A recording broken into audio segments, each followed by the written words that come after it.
इस वक्त हमारे साथ मौजूद हैं बीजेपी के senior leader doctor Nirmal Singh. Doctor साहब, सवाल इसको लेकर है कि सुप्रीम कोर्ट ने जिस तरह से आज आप इसको टिप्पणी कर लें या सवाल कर लें, जो पूछा है कि क्या जम्मू कश्मीर में जो राज्य का दर्जा है उसको कब तक बनाए रखा जा सकता है, वो कितना अस्थायी है या कितना अस्थायी है, और साथ ही साथ ये कि क्या ऐसा कोई टाइम फ्रेम है, और कई इस तरह की टिप्पणी आज सुप्रीम कोर्ट में हुई है सुनवाई के दौरान। इस पर आप क्या कहेंगे? देखिए, ऐसा है कि माननीय सुप्रीम कोर्ट ने जो प्रश्न उठाए हैं, डेफिनेटली हर शहरी के जो है सामने भी ये प्रश्न है,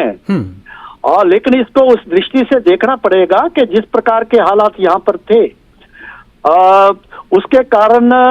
ये जो स्टेट था उसको यूटी बनाना पड़ा। और मेरी जो है समझ में जो ये है, क्योंकि जो है स्टेट में लॉ एंड ऑर्डर केंद्र के हाथ नहीं आ सकता था, और क्योंकि प्रॉक्सी वार लड़ने के लिए यहाँ की पुलिस सुरक्षा बल जो है उनका कंट्रोल जो है केंद्र के पास रहना चाहिए था, शायद वो कारण रहा होगा इसको यूटी बनाने का। और दूसरा, यहाँ तक लद्दाख को यूटी बनाने की बात थी, क्योंकि वो बड़ी लंबी मांग थी, पुरानी मांग थी, उसको पूरा किया गया। यहाँ तक चुनावों के प्रश्न है। देखिए, लोकल बॉडीज के जी, लोकसभा के इलेक्शन तो समय से हुए हैं और हमें पूरा विश्वास है समय से होंगे। हाँ, असेंबली इलेक्शंस में थोड़ा समय लगा है, लेकिन जिस प्रकार से सॉलिसिटर जनरल साहब ने ये बात कही है कि उस तरफ हम कदम बढ़ाए जा रहे हैं, तो हमारी भी जानकारी यही है कि सरकार की ओर से और इलेक्शन कमीशन की ओर से जैसे डिलिमिटेशन करना, बाकी जो है वो सारा प्रोसेस हो रहा है, हम उस तरफ बढ़ रहे हैं। जो बिल्कुल सही जो है ग्राउंड सिचुएशन भी जो है यही बताती है। जी, सवाल इस बात को लेकर भी पूछा गया है कि रिस्टोरेशन ऑफ डेमोक्रेसी जो है वो बहुत इंपॉर्टेंट है, तो ऐसे में ये 3 साल से ज्यादा का अरसा बीत गया, चुनाव नहीं हुए, इसको उठाया उन्होंने सवाल के तौर पर। दूसरा ये कि क्या रोड मैप है, या अब तो ये कहा गया है कि लंच के बाद जब सॉलिसिटर जनरल आएंगे या अटॉर्नी जनरल आएंगे तो ये कहा गया है कि आप केंद्र सरकार का इस बारे में क्या निर्देश है वो लेकर आए। जी, ये तो सरकार और सॉलिसिटर जनरल और इलेक्शन कमीशन के बीच की बात है। लेकिन जैसे मैंने कुल मिला के जो एक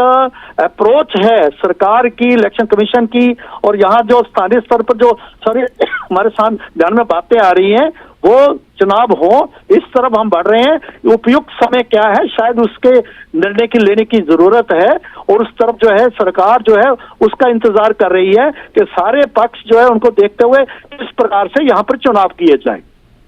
तो क्या ये माना जाए कि शायद जिस तरह से सॉलिसिटर जनरल ने कहा कि बाकायदा ये जो है ये बात पहले कही गई है कि हम राज्य का दर्जा वापस कर देंगे, यानी हम जो ये हमेशा के लिए नहीं कि यूटी बना रहेगा, इसको जवाब को एसडी ने रखा है, तो इसका मतलब ये है कि कहीं ना कहीं क्या ऐसी कोई प्रक्रिया चल रही है कि क्या कब तक ये होगा? आप पार्टी के हवाले से इस बारे में क्या कहेंगे? देखिए, मैंने कहा जिस प्रकार के जो है कारण थे, जो मुझे लगता है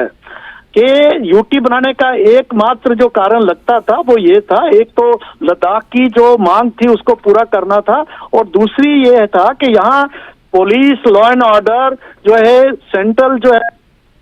गृह मंत्रालय के हाथ में है, ताकि हम प्रॉक्सी वार से लड़ रहे हैं, और उसके कारण यहाँ फायदा हुआ है, बहुत फायदा हुआ, तभी तो अलगाववाद और आतंकवाद के ऊपर अंकुश लगा है। अभी उसके खिलाफ फाइनल लड़ाई में हम हैं। तो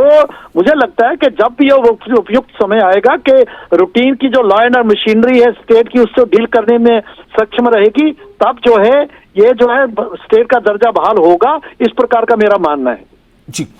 बहुत शुक्रिया आपका डॉक्टर निर्मल इस बारे में अपनी बात रखने के लिए। तो सुप्रीम कोर्ट ने आज कई सवाल पूछे हैं,